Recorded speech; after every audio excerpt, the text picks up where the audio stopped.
Na primeira temporada de Squid Game, a figura mais misteriosa é sem dúvida o líder da roupa escura, apelidado de Frontman. Muitas questões ficam no ar e, apesar de não serem respondidas na temporada 2, é-nos dada mais alguma informação sobre ele. Neste vídeo vou colecionar toda a informação que já temos e refletir com vocês sobre quais serão os reais motivos do líder e porque é que ele é assim. Apesar de ser óbvio, deixo o alerta de que este vídeo terá spoilers. Para facilitar, decidi estruturar este vídeo em partes, começando por o desaparecimento. No final da primeira temporada, ficamos a saber que o líder tem um irmão, um agente da polícia, que anda à sua procura. Pela conversa que o agente tem com a sua mãe, não parece que o irmão seja muito social, nem que eles mantenham uma relação muito próxima, um contacto constante. 별일 없을 거예요. 형 가끔 그러잖아요. 연락도 잘 안 받고. Quando o agente investiga o quarto do irmão desaparecido, ficamos a saber que ele não paga a renda há mais de uma semana e que apenas deixou alguns livros e o cartão dos jogos. Já agora, olhando para estes livros, entre eles estão maioritariamente pintores, o que pode implicar que o líder tem algum papel importante no design dos jogos. Por exemplo, os céus de René Magritte e o clássico Campo de Trigo de Van Gogh podem ter inspirado a sala onde decorre o primeiro jogo. Já as influências cubistas de Picasso podem ter dado origem à máscara que o líder usa e até ao visual do seu escritório. Ainda na primeira temporada, ficamos a saber quando foi a sua primeira interação com os jogos, antes de se tornar o líder. Participação nos jogos. Após infiltrar-se na ilha como um dos mascarados, o agente consegue aceder à sala de arquivos presente no escritório do Frontman. Nessa sala, repleta de ficheiros encadernados, ele descobre um ficheiro específico que nos revela que os jogos já decorrem desde 1988 e que o seu irmão ganhou a edição de 2015. Ou seja, este terá sido o primeiro contacto dele com os jogos. E se os eventos da série decorrem em 2020, passaram 5 anos desde a sua vitória. Mas será que ele passou a ser o líder logo no ano seguinte? Ou será este o primeiro ano em que ele assume o cargo? Tendo em conta a naturalidade e o seu conhecimento perante as regras e a dinâmica dos jogos, não parece que seja a primeira vez que ele está a ser o líder. No entanto, não sabemos ao certo quando é que ele se transformou nisto. Mas há uma coisa que pode ter contribuído fortemente para a sua transformação. Situação familiar. Durante a primeira temporada, ficamos a saber ainda que, para salvar o seu irmão, o líder do olho um dos seus rins. 지금 중요한 건 니들이 이렇게 만든 사람이 누군지야. 니들이 좀비라고 부른 사람, 수술 중에 깨어났다는 콩팥이 하나 없는 사람. 그 콩팥 하나가 어딘 줄 알아? 여기. Além disso, está claro que apesar do papel que desempenha na ilha e do seu distanciamento familiar, o líder se preocupa com o seu irmão e que fica claramente transtornado depois de o alvejar, tendo em conta até que antes de disparar, o líder convida o irmão para se juntar a ele. A história dos rins volta a ser mencionada na temporada 2, à qual acrescentam mais informação. Ao que parece, ter cedido o rim ao seu irmão resultou em que ele não pudesse salvar a sua mulher, que ficou doente e que estava grávida. Provavelmente ele participou nos jogos para a conseguir salvar, mas já não foi a tempo, perdendo-a a ela e ao bebê. Isto pode ter sido o despertar da sua personalidade fria e o que intensificou o seu distanciamento perante a sua mãe e o seu irmão. Mas ainda há mais um dado a acrescentar aqui: o grau de parentesco.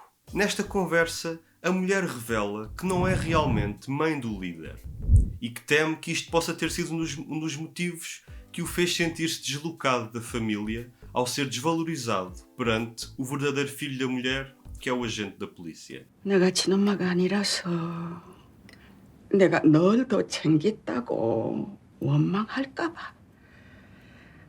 나는 그게 무섭다.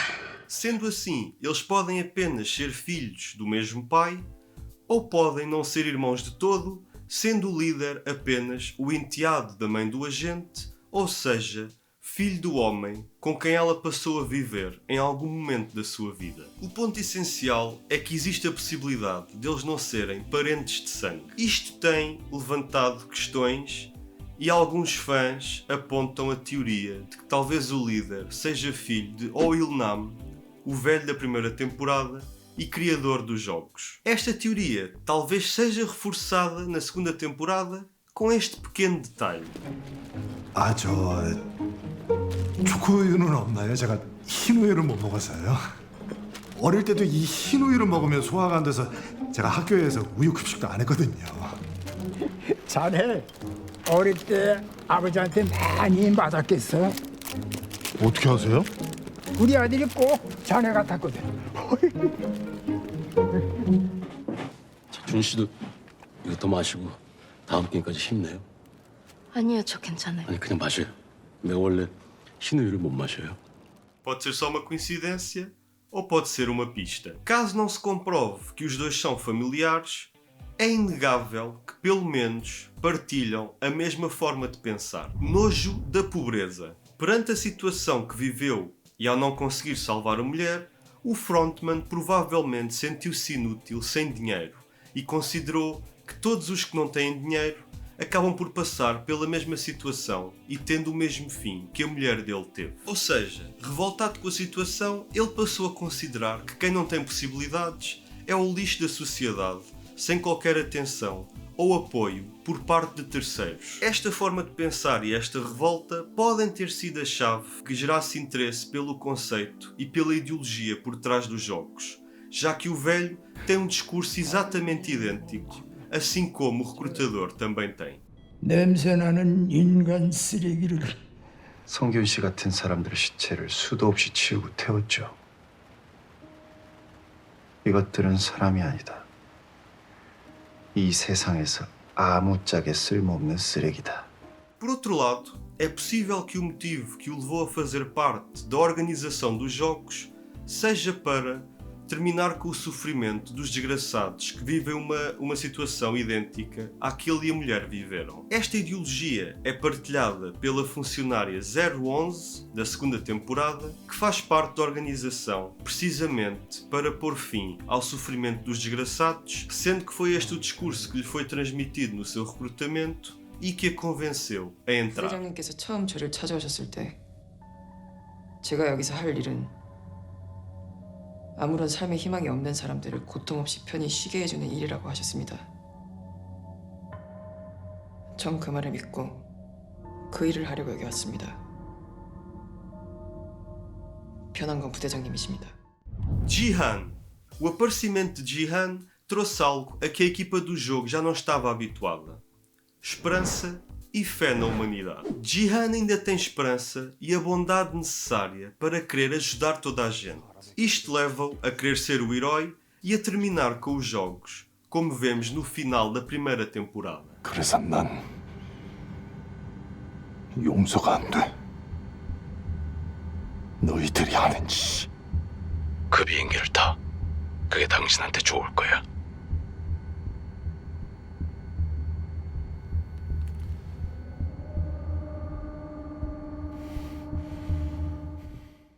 Se pensarmos bem, provavelmente o líder revê-se em Jihan na altura em que achava que ainda conseguia salvar a sua mulher. Ainda tinha esperança, mas agora sabe que isso não vale a pena e é uma perda de tempo. Aliás, a história dos dois é muito parecida se nos lembrarmos que um dos motivos principais que levou Jihan a participar nos jogos foi para salvar a sua mãe, que foi diagnosticada com diabetes, ganhou os jogos, mas não chegou a tempo de a salvar. Assim como o líder também ganhou os jogos e também não chegou a tempo de salvar a sua família. E mesmo estando milionários, isso não lhes serviu de nada. Já tinham pensado nisto? Com isso em mente, o líder decide dar a Jihan uma lição mais de perto. Segunda participação nos jogos. A participação encenada do líder nos jogos da segunda temporada podem partir de vários fatores. Primeiro, está indiretamente a cumprir o que Jihan lhe pediu no primeiro episódio. 쥐새끼처럼 숨어서 떠들지 말고 내 앞으로 나와. 넌 그 비행기를 탔어야 했어.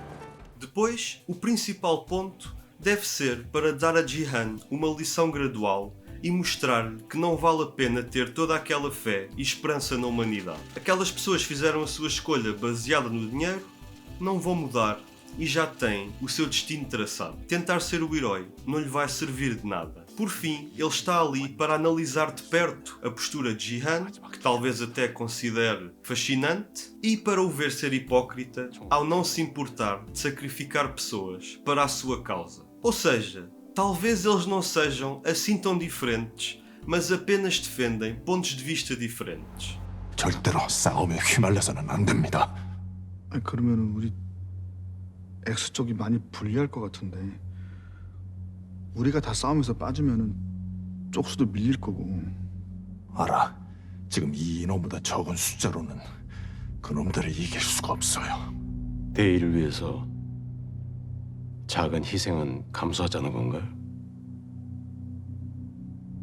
Esta personagem é sem dúvida o grande destaque da temporada 2 e também é garantido que não podemos confiar no que ele diz, principalmente quando está camuflado. Mas toda a história que ele conta sobre a sua mulher parece ser real, assim como a sua revolta e a sensibilidade perante o assunto, quando, por exemplo, o Thanos menciona o seu filho. 밖에 나가서 함부로 나불대지 말고 집에 가서 아저씨 자식 새끼나 잘 키워. 뭐라 그랬네? 이 새끼한테 나라고 군계질. 시발 새끼. Teremos de esperar pela terceira temporada para saber mais e confirmar que partes desta análise é que se mantêm acertadas ou não. Enquanto isso, tenho mais conteúdos de Squid Game no canal, como por exemplo o resumo da primeira temporada, ou um vídeo com algumas curiosidades que talvez não saibas e te convido a ver. Eu sou o Oliveira, estás no Caverna Pop e eu conto ver-te no próximo vídeo. Tchau!